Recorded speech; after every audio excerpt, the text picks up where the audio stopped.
आज की इस क्लास में कक्षा 10वीं विषय हिंदी के इम्पोर्टेंट क्वेश्चन चैप्टर 1 के हम पढ़ेंगे, जो हर साल एग्जाम में आपसे पूछे जाते हैं। तो ऐसे प्रश्न पढ़ेंगे जो आपको एग्जाम में देखने को मिलेंगे, जो एग्जाम के लिए बहुत ही इम्पोर्टेंट हैं। ऐसे ही प्रश्नों को हम कंप्लीट करेंगे। तो बिना किसी देरी के पहले प्रश्न को पढ़ लेते हैं। ये आपका पहला प्रश्न है, गोपियों द्वारा उद्धव को भाग्यवान कहने में क्या व्यंग निहित है? क्या है आपका पहला प्रश्न? गोपियों द्वारा उद्धव को भाग्यवान कहने में क्या व्यंग निहित है?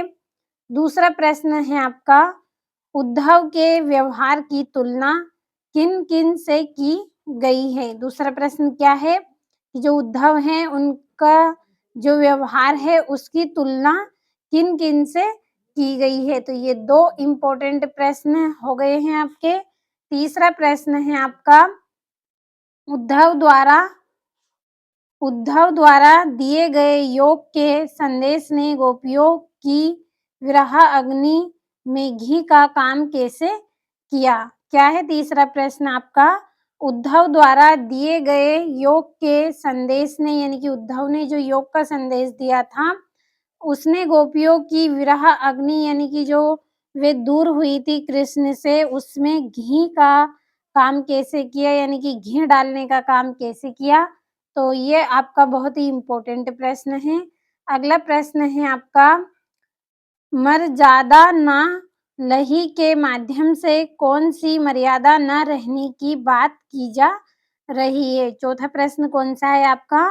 मर्यादा न लही के माध्यम से कौन सी मर्यादा न रहने की बात की जा रही है? तो ये 4 आपके इम्पोर्टेंट प्रश्न हैं। अब अगले प्रश्न को हम पढ़ेंगे। ये आपका अगला प्रश्न है यहाँ पे 5वां, कृष्ण के प्रति अपने अनन्य प्रेम को गोपियों ने किस प्रकार अभिव्यक्त किया? जो गोपियाँ हैं उन्होंने कृष्ण के प्रति जो अनन्य प्रेम है उनके मन में, उसको किस प्रकार अभिव्यक्त किया? ये आपका 5वां प्रश्न है। छठा प्रश्न है, गोपियों ने उद्धव से योग की शिक्षा कैसे लोगों को देने की बात कही है? जो गोपियाँ हैं उन्होंने उद्धव से योग की शिक्षा कैसे लोगों को देने की बात कही है? और 7वां प्रश्न है आपका, गोपियों के अनुसार राजा का धर्म क्या होना चाहिए? क्या है अगला प्रश्न कि गोपियों के अनुसार राजा का धर्म क्या होना चाहिए? तो ये आपका 7वां प्रश्न है। इस क्लास में मैंने इम्पोर्टेंट आपको कुल 7 प्रश्न बताए हैं। अगर आप इनके आंसर भी पढ़ना चाहते हैं, जब आप बोलोगे, जब मैं आपको इनके आंसर भी बताऊँगी, जब तक आप प्रश्नों को ही अच्छे से कंप्लीट करें। इनके आंसर भी मैंने तैयार कर लिए हैं, लेकिन जब आप मुझे बोलोगे कि इनके आंसर भी हमें चाहिए, तभी मैं आपको इनके आंसर भी बताऊँगी।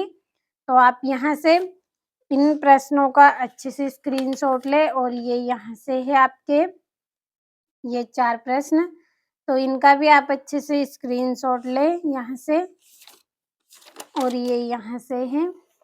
तो आज की इस क्लास में हमने कुल 7 इम्पोर्टेंट प्रश्न पढ़े हैं, जो एग्ज़ाम के लिए बहुत ही इम्पोर्टेंट हैं, तो अच्छे से कंप्लीट ज़रूर कर लें आप इनको।